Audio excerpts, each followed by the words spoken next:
This is a throwaway account, as I want to keep this a secret from my partner.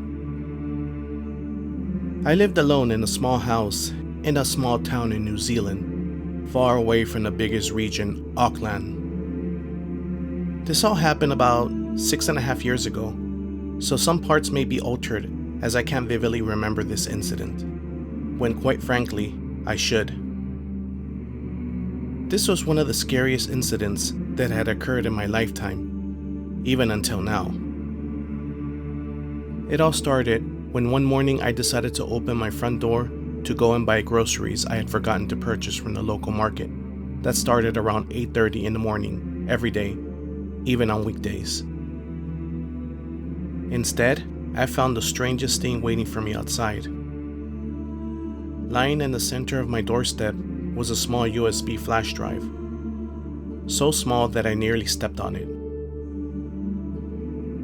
At first, I was confused and took a second to look around to see if anyone was pranking me.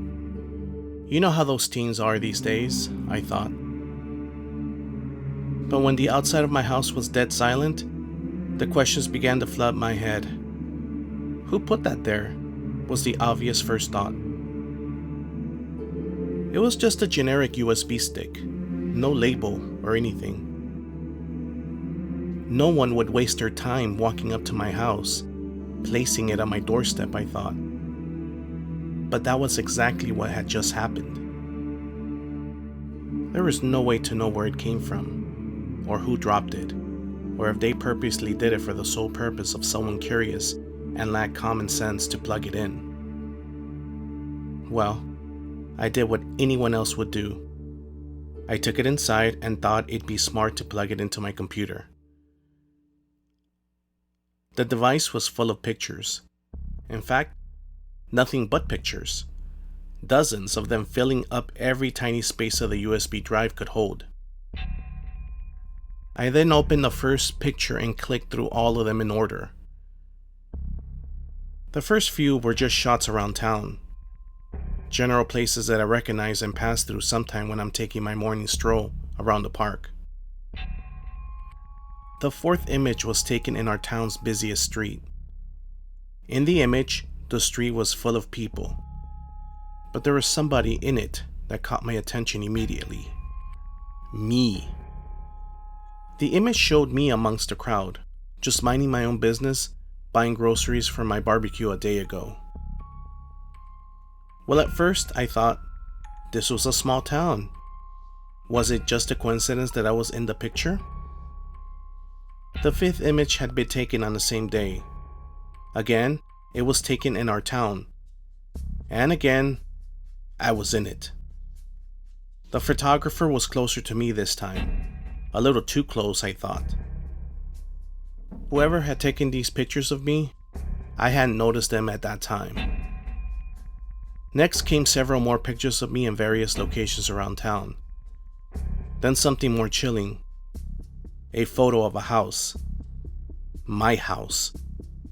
It was nighttime in that image, and the living room light was on. I clicked through the next image. It was another image of my house, this time taken even closer. Through the living room window, you could see me sitting on the couch on my phone. I could tell from the clothes I was wearing that it had been taken the night before, right after I'd taken a shower. I had no idea somebody had been outside watching me. I kept clicking through the images on the drive. Photo after photo of me inside my house, taken from just outside my window. Because it was so light inside and so dark outside, I was totally unable to see that somebody was watching me from out there. I couldn't see them, but they could see me, clear as day. They didn't even need to use the camera light. After 20 or so pictures of me just inside my house, there came a real curveball. An image taken from inside my hallway. The man or woman or whoever was taking these pictures of me had been inside my house the night before. There were pictures of my living room, now lightless and empty, obviously taken after I'd gone to sleep.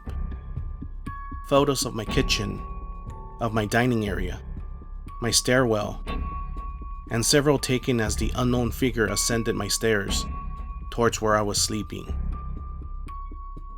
My brain started to run wild with thoughts about who had been following me. Had I wronged someone in the past? Said something wrong to the wrong guy? Was this just some weirdo who decided to target me? Were they armed when they came to pay me a visit? Whatever the case, somebody had come inside my house at night and taken pictures of all my rooms, including my bedroom. The second to last picture was of me, fast asleep in bed, totally oblivious to the person in my home. The final image was just a handwritten note framed in close-up. The message simply read, "Never hide a spare key under your doormat." I have since moved house.